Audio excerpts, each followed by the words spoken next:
We want everyone in the country to collect as much small change as possible. We want you to search in all those places where annoying bits of change hide. Because if we can collect all the 2p's in the country, that's £82 million. And all the 5p's, that's 140 million. And with all that small change, we can make a big difference.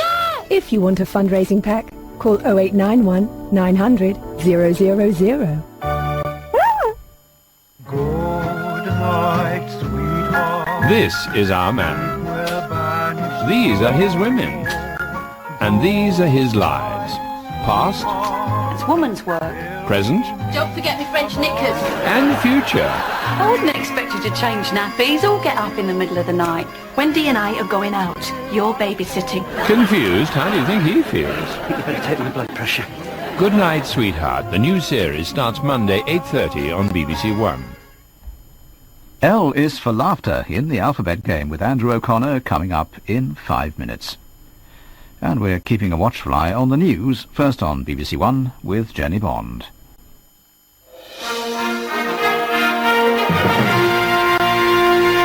Good afternoon. Cheshire police have arrested a 31-year-old local man in connection with the murder of 9-year-old Kaylee Ward.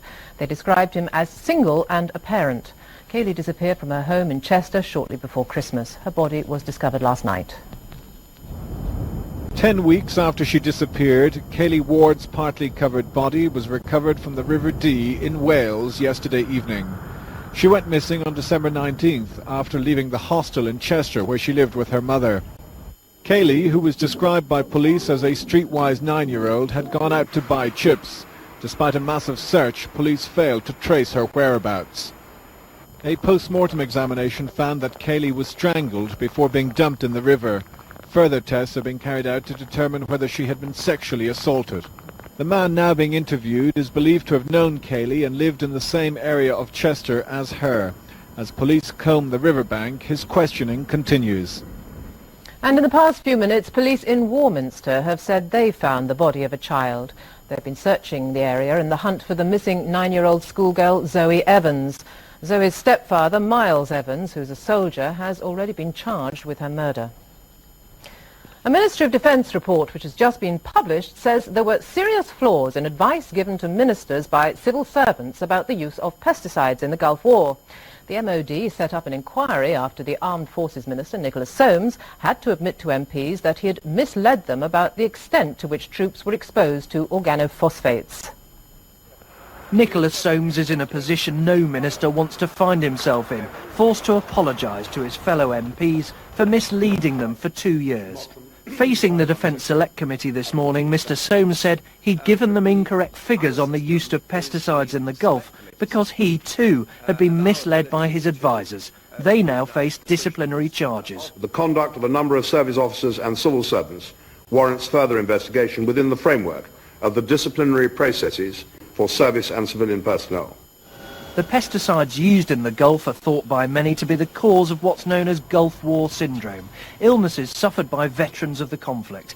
Ever since, the authorities have been slow to acknowledge the problem. Labour say they simply don't believe the minister was kept in the dark. Well, I just simply don't think it's true. This investigation is a cover-up, and Mr Soames is blaming civil servants and soldiers for his own mistakes, and he really should be ashamed of himself. Now it's up to the committee to reach their verdict on who's to blame. And that's it. The next news is at 1 o'clock.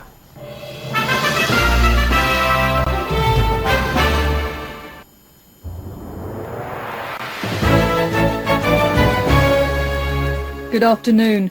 An inquest has heard that a Midlands Conservative MP drank himself to death. A verdict of misadventure was recorded on Ian Mills, who represented Meriden. He was discovered dead at his flat in Westminster last month. The cause of death was given today as acute alcohol intoxication. Workers at the Staffordshire pottery firm Wades are to strike for the 8th time in a dispute about pay and conditions. Yesterday's attempt by the company to take out an injunction to prevent the strike failed.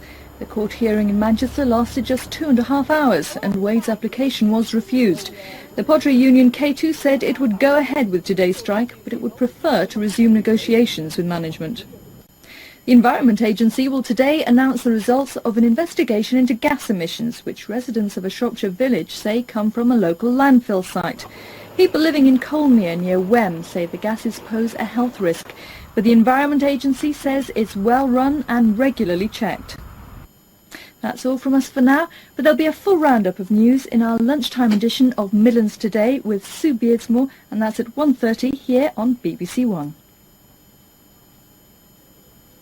Hello, good afternoon to you. Some pretty much more unsettled weather on its way down to the Mediterranean over the next few days. This weather front, introducing quite a bit of cloud and rain, turning to sleet and snow over the high ground, is going to push its way eastwards and then develop into an area of low pressure close to southern Greece. And that does mean we'll see some heavy showers here and a cold northerly wind lowering the temperatures. Now at the moment the strongest winds are through Biscay up in towards the southwest of the British Isles.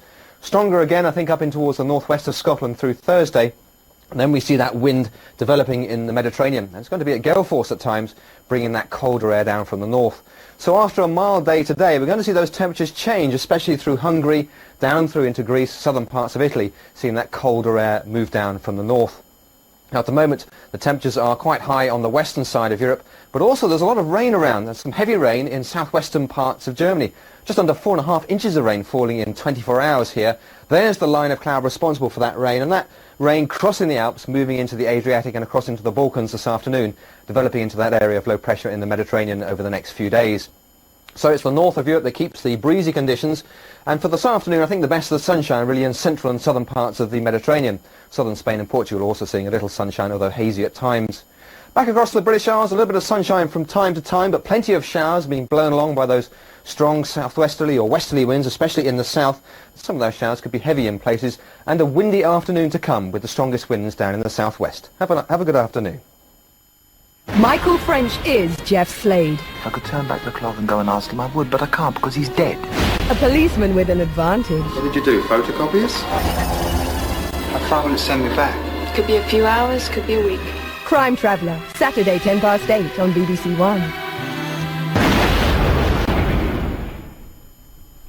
Treasures Under the Hammer, going for a song in 25 minutes on BBC One after we play